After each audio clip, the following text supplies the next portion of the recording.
Morning, Clem, too, and everyone. How are you all doing today? I hope you're having a good day. I know for some of you, you're facing some challenges, and our prayers go out to you. I have an interesting question for you, and it comes out of our study of Colossians 3, 22 through 4, 1, talking about slaves and masters. And we're trying to find the lessons that we can apply in 21st century life from a group of people very disconnected from us living in first century uh, Israel, that actually in a town called Colossae. And we're trying to find out what are the lessons we can learn from people that literally were slaves. So here's my question for you. Should Christians fear God? Some of you right away are going to jump right in and say, yes, you should. And others of you are going to jump in and say, no, we shouldn't as Christians fear God. There's an interesting little word choice in I mostly show you the verses in the New International Version, and I am not a Greek scholar. I'm not here to criticize why they chose to translate the way they did. I know this word is a difficult word to translate from Greek to English. It's easy on one hand, and it's difficult on another hand to do it. And a lot of times the context guided them as to their word choice. So, what all am I babbling on and on about with this word choice and this question of should we fear the Lord? Slaves, obey your earthly masters, your lords, little l, in everything, and do it not only when their eye is on you and to curry their favor. I want you to hold on to that phrase. We'll come back to that. But with sincerity of heart, and our NIV says, and reverence for the Lord. The actual literal translation and many other translations choose to use this. So I missed it at first, but with sincerity of heart, fearing the Lord. It's a very interesting word in Greek. It's actually the word that we eventually came by our English word phobia uh, from. Now, that's always a difficult and dangerous thing to say, oh, this is what the word means now, so that's what it meant then. In this case, you can kind of trace through the history of the word and understand why our word phobia, also the word fear, is what the Greek was intending there. So he's telling a group of Christian slaves that you should serve your earthly masters, giving it all you got, but not for them, but for the Lord. And for one of the reasons you should do it is out of fear for the Lord. So, one hand, we can say, yes, Christians should fear the Lord. And we're going to explore what does that mean. On the other hand, you have other verses such as 1 John 4:18. And you might be very familiar with this one. Whenever I hear the word fear and the Christian, this is one of the verses that immediately comes to my mind. There is no fear in love, but perfect love drives out fear. So we shouldn't fear the Lord, right? Well, no, the context is very important because fear has to do with punishment, and the one who fears has not been made perfect in love. So here's the truth. There are different kinds of fear. Some fear is healthy. When you walk up to the edge, we stayed in a hotel a year ago. I forget where it was. And we were up fairly high in the hotel, and you could walk out onto the balcony. And I remember leaning over the edge. I think we were 13 stories up. And I got to tell you, a little fear came over me. Karen wouldn't, I don't think even, she wouldn't even go near the railing. I was stupid enough to go over and lean out over the railing and look way down at what was below. Now, that's a healthy kind of fear because not good things will happen if you were to fall from that height to the ground. And so fear in that case is telling you something healthy. Be safe, stay away from the edge, don't fall over the edge because bad things will happen. There's other kinds of fear that are not good. They paralyze us, they affect our life in a lot of negative ways. And in this case, in the verse we just read, 1 John 4:18, Christians were still living in fear of God punishing them, not disciplining, and we've talked about that in another lesson, but punishing them for wrong things they had done. And they were not experiencing the fullness of God's love in that moment. And so that's a bad kind of fear. That's why in that verse, the Apostle John says, God's love has not yet been perfected in you because you're still living in fear of punishment that will not happen to you. So, bad fear, good fear. Want to hold on to good fear. We want to get rid of bad fear in our life. Fearing inappropriate things, fearing consequences that won't really happen, fear that grips our life to the degree that it immobilizes us, it holds us back. That's wrong. Now, we could go through, I wrote down all the places where this particular word showed up. I don't really think I have time to go through that, and it's used in Acts a lot. And I can tell you, even in the same chapter, it Acts chapter 13, verses 16 and 26, the word shows up twice, and they translated it two different ways because the context means a lot. So in verse 16 in our NIV, instead of saying that they were people that feared the Lord, it says that they are people that worshiped the Lord. In our verse here, it isn't people that fear the Lord. That's what it literally says. They chose the word reverence. These are giving us hints of what a good fear of the Lord would look like.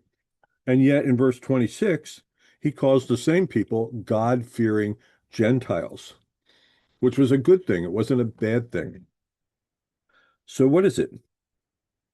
What is it about fear? How are we to understand it? Well, first of all, this kind of fear, this healthy kind of fear, is a healthy respect for something that is much greater than we are. And I've used this illustration before, but I'm going to use it again. A few years back, I was home on some business and I had some hours off, and so I happened to stop by a train station on what's called the Northeast Corridor.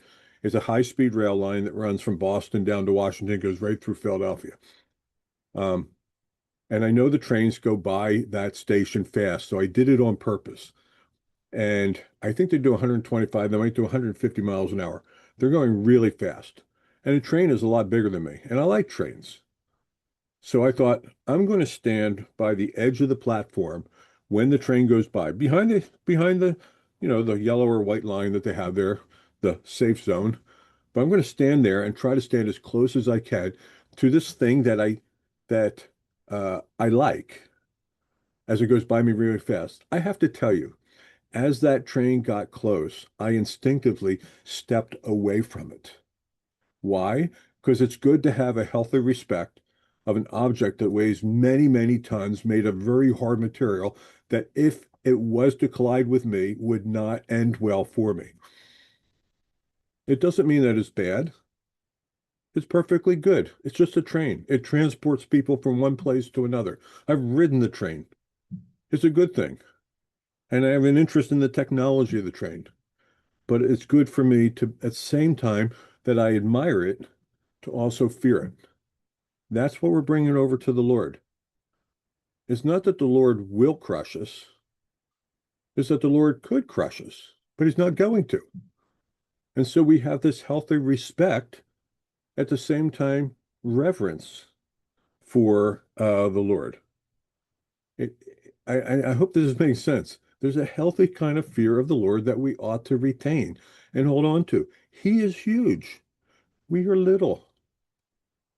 So, in Matthew chapter 10, when Jesus is sending out his disciples basically on one of their first ministry trips alone, he's not going to be there to hold their hand. He's taking the training wheels off and letting them ride, excuse me, ride the bike for the first time. Among other things, he says this to them: do not be afraid. That's our word again, phobia, of those who kill the body. And there was a lot of people in Israel in that day, religious leaders, Roman leaders, that if you stepped out of line, would, among other things, maybe attempt to kill you. If the mobs got riled up against you, we saw it multiple times where they will try to spontaneously stone somebody to death. Do not be afraid of those who kill the body but cannot kill the soul. Now remember, he's speaking this to his closest followers. Rather be afraid of the one who can destroy both soul and body in hell. He is not threatening them with destruction in hell. They are his followers. They are they are securely held in his hand. I'm going to go over time today, but I want us to get this down. They are securely held in his hand. He's not threatening them with hell. He's simply saying that the God that you follow has immense power all the way to the point that for the unbeliever, he will send them to hell. And so have a healthy respect for this God.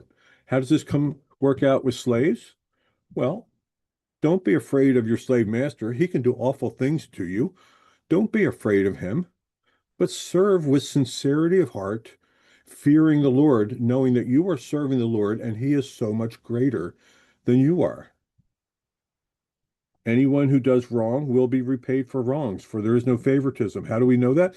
Because the God that we fear is so much greater than any of the people who could do wrong, and he will repay them. He is a great and huge God. Have a good and healthy respect, a fear of the Lord for him, a reverence, but a fear of the Lord at the same time. Don't cower in fear. That's not what God is looking for. He's looking for a healthy respect of who he is. Don't take him casually.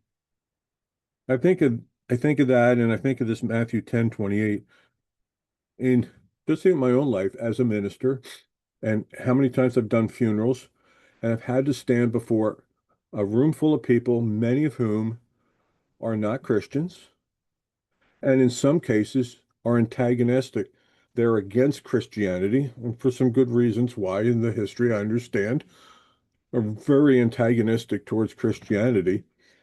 And I've had this, I don't know, I should hold back on the gospel because I'm worried about their opinion. And then the same thought always comes to me. No, I am more concerned with what God will say to me when I stand before him one day than what that person can say to me in this life. And so I try to always gently, lovingly, but boldly share the good news of Jesus Christ in any and every funeral I have ever done. Even if I'm in a situation where I'm a little bit afraid of doing it, what the results will be, what the reaction will be, I'm always more concerned with what the God of heaven would have to say to me than what the person on earth would have to say to me. That is how a healthy fear of God helps us do the right thing in the right way at the right time. So that's my word of encouragement for you today. Yes, Christians should fear the Lord. No, Christians shouldn't fear the Lord. From the context of what I just talked about, you know exactly what I mean. Now, I hope it blesses you and I hope you have a good day. And Lord willing, I look forward to seeing you all on Monday.